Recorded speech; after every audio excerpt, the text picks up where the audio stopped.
Son las 7 de la mañana con un minuto. Está aquí Gina Benavides, defensora del pueblo. Buenos días y gracias por aceptar esta invitación. Quiero preguntarle cuáles son los principales fundamentos incluidos en este proyecto de ley orgánica de la Defensoría del Pueblo y qué innovaciones constituyen respecto de la normativa anterior. Bueno, muchas gracias por la invitación. Efectivamente, estamos con la buena noticia de la aprobación el día de ayer de este proyecto de ley orgánica de la Defensoría del Pueblo. Es un proyecto que efectivamente va a poner a tono a la legislación ecuatoriana y particularmente la legislación de la Defensoría del Pueblo con los estándares constitucionales y con los estándares internacionales de protección. La Constitución de 2008 estableció cuáles serían las competencias de la Defensoría del Pueblo, y lo que hemos venido funcionando en este tiempo es haciendo una adaptación de lo que teníamos de la ley orgánica de la Defensoría con el nuevo marco constitucional. Además, Perdone, ¿cuáles son los estándares a los que se refiere? ¿De qué manera se homologa la ley? Exactamente. Desde 1991 a nivel internacional están expedidos los principios de París. Los principios de París establecen que las instituciones nacionales de derechos humanos en cada país deben trabajar por la promoción y protección de derechos humanos. Cuando digo que se ha incorporado y que se está haciendo el proceso de adecuación entre estándares nacionales y la Constitución, lo que quiero decir es que la Constitución nos dice, por ejemplo, el objetivo, el fin que tiene que tener la Defensoría del Pueblo es la tutela de los derechos, la tutela y protección de los derechos. ¿Qué le agregan los principios de París? Los principios de París dicen la promoción y la protección.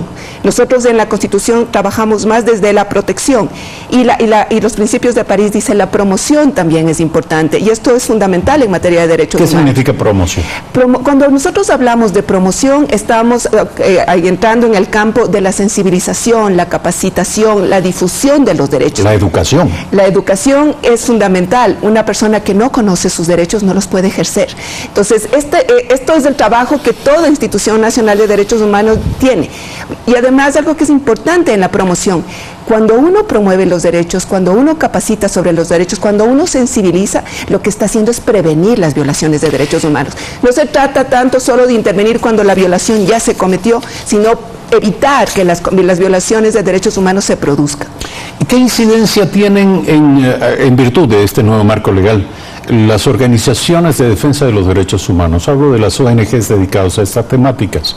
¿Qué incidencia tendrán en la línea de comportamiento, en la definición de las políticas, de las prioridades de la Defensoría del Pueblo? La ley incorpora algo que es muy importante, le da vida al principio de pluralismo. Esto es un principio también importante de los estándares internacionales de protección.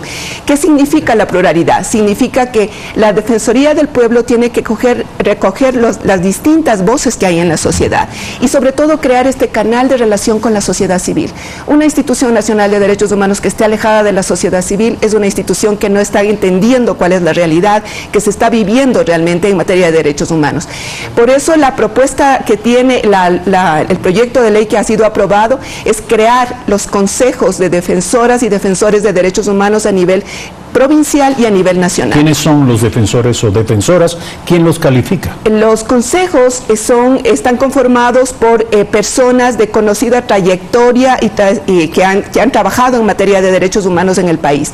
Son elegidos por las organizaciones sociales, por las organizaciones de sociedad civil. Pero permítame, yo lo que le quiero preguntar, ¿no hay en esto un peligro latente de corporativizar el trabajo de defensa de los derechos humanos? ¿Qué pasa si hay ciudadanos que no son reconocidos, que no tienen pasado al respecto, pero que tienen verdades, denuncias, demandas?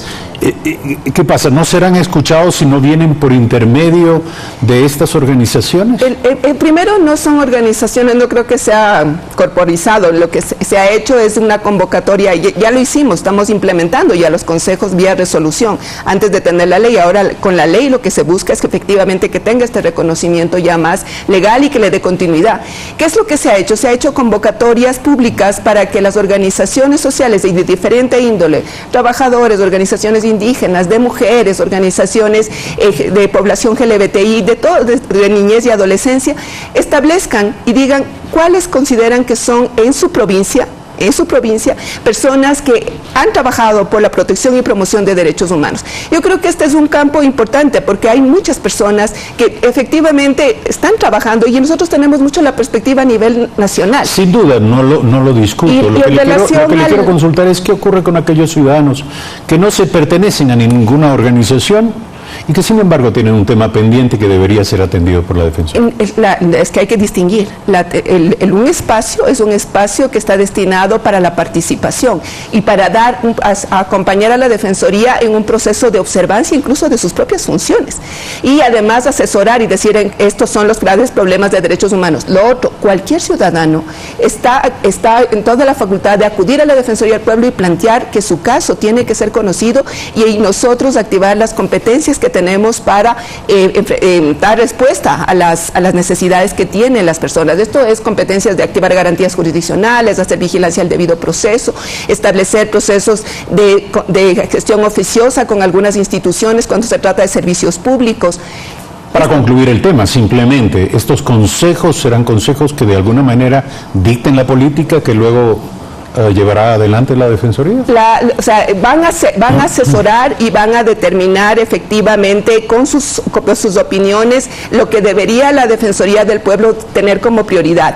Efectivamente, ¿Es vinculante lo que ellos digan? No es vinculante, es un espacio de participación, y yo creo que esto también es importante decirlo. No se trata de corporizar ni tampoco institucionalizar en función del Estado la participación. El Consejo respeta las dinámicas. La sociedad civil tiene su palabra y tiene sus dinámicas y tiene sus metodologías propias, incluso para la exigencia, y lo que va a hacer con la Defensoría es abrir espacios de diálogo. Le va a decir, señores de la Defensoría del Pueblo, nosotros consideramos que aquí en la provincia hay estos y estos problemas y además la reflexión no es individual de casos y eso creo que es bien importante porque si no uno diría, claro, van al consejo y ahí están posicionando sus casos. La idea en los consejos es, hagamos análisis estructurales. ¿Cuáles son los graves problemas de la provincia cuando son los consejos provinciales? ¿Cuáles son los graves problemas nacionales en materia de derechos humanos? ¿Y esto con qué fin? La Defensoría del Pueblo hasta hoy, en estos 22 años de existencia, solo ha producido informes de gestión, pero no de situación de derechos humanos. Y esto es importante porque nosotros no necesitamos solo saber cuántas personas fueron atendidas, necesitamos saber, en este país, y por ejemplo, cada mes de generar alertas respecto a ello. ¿Qué avances ha habido en materia de protección de derechos humanos? ¿Qué retrocesos? ¿Qué retos tenemos a futuro? Quiero tocar otro tema que tiene que ver con la autonomía. Yo entiendo que la ley orgánica tiende o propende hacia la autonomía de la Defensoría del Pueblo. En materia administrativa, ¿esto qué significa? ¿Qué aspira? En materia administrativa significa que tengamos la capacidad de autogobernarnos, respetando la legislación nacional, pero que nos podamos autogobernar. Le comento algo. Yo asumí la Defensoría del Pueblo y lo que me encontré es con una estructura que es muy similar a un ministerio del Ejecutivo. Y uno ahí lo que se pregunta es si una institución nacional de derechos humanos que tiene la facultad de ser una institución del Estado, que controla al Estado, puede funcionar como un ministerio. Esto tiene que cambiar y esto es lo que... ¿Por qué? ¿Por qué? Porque estamos controlando al Estado. Y porque si yo tengo que depender para mi funcionamiento de lo que me diga otro ministerio del Ejecutivo, eso quebranta mi autonomía. Por ejemplo, ¿qué dependencia se ha presentado? En estos casos, yo desde que he venido, estoy en el encargo, tengo el tema del Ministerio de Trabajo. El Ministerio de Trabajo me establece todos los procedimientos que tengo que cumplir en materia de los perfiles, cómo tengo que hacer los procesos de evaluación, cómo puedo abrir o no una nueva partida para el funcionamiento. Ahí las restricciones, por ejemplo. ¿Por qué es una camisa de fuerza someterse a los controles? Porque, por ejemplo, en los propios manuales de definición de puesto, tengo categorías que están pensadas en un ministerio, pero no en una institución de derechos humanos. Por ejemplo, ¿qué demandaría usted? Por ejemplo, tengo los niveles de subsecretarios que se homologan ahora a los adjuntos. Uno puede decir, sí, tengo que tener esta calidad de subsecretarios o tendré que tener otra que efectivamente me permita funcionar. ¿Y en materia de bien. rendición de cuentas, a qué aspiran? a que tenemos que tener efectivamente espacios de rendición de cuentas, y eso es algo que está muy ligado a lo que le decía en relación a los informes de situación. Nosotros por la Constitución tenemos que rendir un informe anual a la Asamblea Nacional. La idea es que ese es el espacio de rendición de cuentas, pero que además con la figura de los consejos de defensoras y defensores también podríamos abrirlo hacia efectivamente ya la rendición de cuentas en las provincias, que se articule la gestión con la situación, el análisis de situación de derechos humanos. Voy con un tema final, es un tema muy interesante, un tema vasto, penosamente muy amplio para ser tocado en una entrevista corta. Pero hay otro tema que tiene que ver con la defensa que ha venido haciendo la Defensoría del Pueblo en casos de intereses y derechos afectados de los consumidores. Más o menos el 60%, entiendo yo, en promedio, de los casos que tramita la Defensoría del Pueblo tienen que ver con esto, con personas insatisfechas o afectadas en el campo de los intercambios comerciales en el país. Pero entiendo que esta ley orgánica de alguna manera quiere desechar o eximir a la Defensoría del cumplimiento de esta competencia. Esto es una visión equivocada. La propia ley lo que está reconociendo y está estableciendo es la competencia que es constitucional. Es una competencia constitucional que además está articulada con la Ley de Defensa del Consumidor.